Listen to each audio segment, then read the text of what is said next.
Halo Sobat Seon, ingin tahu kenapa kalian harus belajar bahasa Indonesia padahal sehari-hari sudah pakai bahasa Indonesia?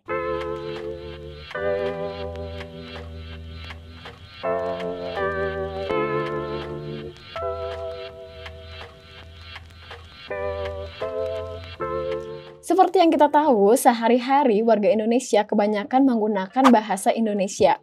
Tapi, sebagai warga Indonesia, kenapa sih kita harus tetap belajar bahasa Indonesia? Jadi gini, bahasa Indonesia itu adalah bahasa kesatuannya NKRI dan sebagai identitasnya warga Indonesia. Pada zaman dahulu, bahasa Indonesia itu yang menyatukan semangatnya para pemuda dan akhirnya terbitlah Sumpah Pemuda pada tahun 1928. Kadang kita itu berkomunikasi nggak selalu secara langsung atau verbal, tapi juga secara tulisan. Pernah nggak kalian merasa yang penting nih orang yang kita ajak ngobrol itu paham ya apa yang kita maksud dan kita tidak perlu pakai bahasa yang tidak formal. Tapi dalam bahasa Indonesia kita itu tidak hanya belajar masalah formal dan tidak formal, tapi juga masalah intonasi dan cara bertutur kata kepada orang lain, terutama bagi orang yang akan kita hormati nanti. Selain belajar tutur kata secara lisan, ada baiknya kita juga tahu cara menyusun kata kepada orang lain dalam bentuk tulisan. Contohnya nih, kita mau ngirim pesan kepada guru atau kepada teman kita. Kalau kepada guru, kita kan pasti pakai bahasa yang formal. Sedangkan kepada teman, kita tidak pakai bahasa yang formal.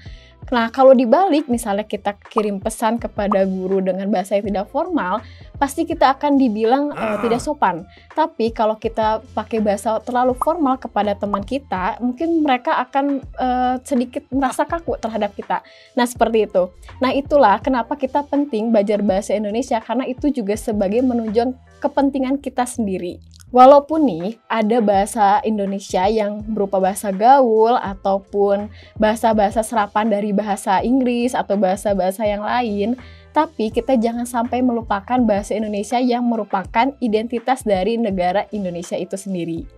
Pada jenjang yang lebih tinggi nanti, misalnya kuliah, kerja, kita pasti dituntut untuk banyak menulis dan menyusun kata lewat laporan, lewat makalah, proposal yang akan menjadi bagian penting dari setiap kehidupan kita sehari-hari. Selain kita harus menguasai formatnya itu sendiri, kita juga harus menguasai susunan kata-kata yang akan kita buat di setiap formatnya. Agar orang yang kita tuju nanti sebagai pembaca ataupun lawan bicara kita nanti itu bisa memahami apa yang kita maksud dengan tetap menyimpan rasa hormat nantinya. Nah, bagi kamu nih yang tertarik belajar bahasa Indonesia lebih banyak lagi, banyak jenjang-jenjang pendidikan yang dapat mendukung kesukaan kamu terhadap bahasa Indonesia. Misalnya nih, kamu bisa ikut jurusan sendra tasik atau seni drama, tari, dan musik. Bisa juga sastra ataupun pendidikan bahasa Indonesia. Jenjang profesinya pun banyak. Kalau kamu nih suka nulis, kamu bisa menjadi penulis ataupun copywriter. Kamu bisa nulis novel, cerpen, artikel, dan lain sebagainya. Bahkan puisi, lirik, syair juga boleh. Nah, kalau kamu yang suka bicara, kamu mungkin cocok untuk menjadi penerjemah, guru, ataupun dosen. Itu dia sedikit pembahasan tentang kenapa sih kita harus belajar bahasa Indonesia. Semoga menjawab rasa penasarannya Sobat Seon ya. Bagi Sobat Seon nih yang punya rasa penasaran tentang suatu pelajaran apa sih kaitannya dengan kehidupan sehari-hari, bisa komen di bawah dan kita akan bahas bagi Sobat Seon untuk di next episode. Sampai jumpa!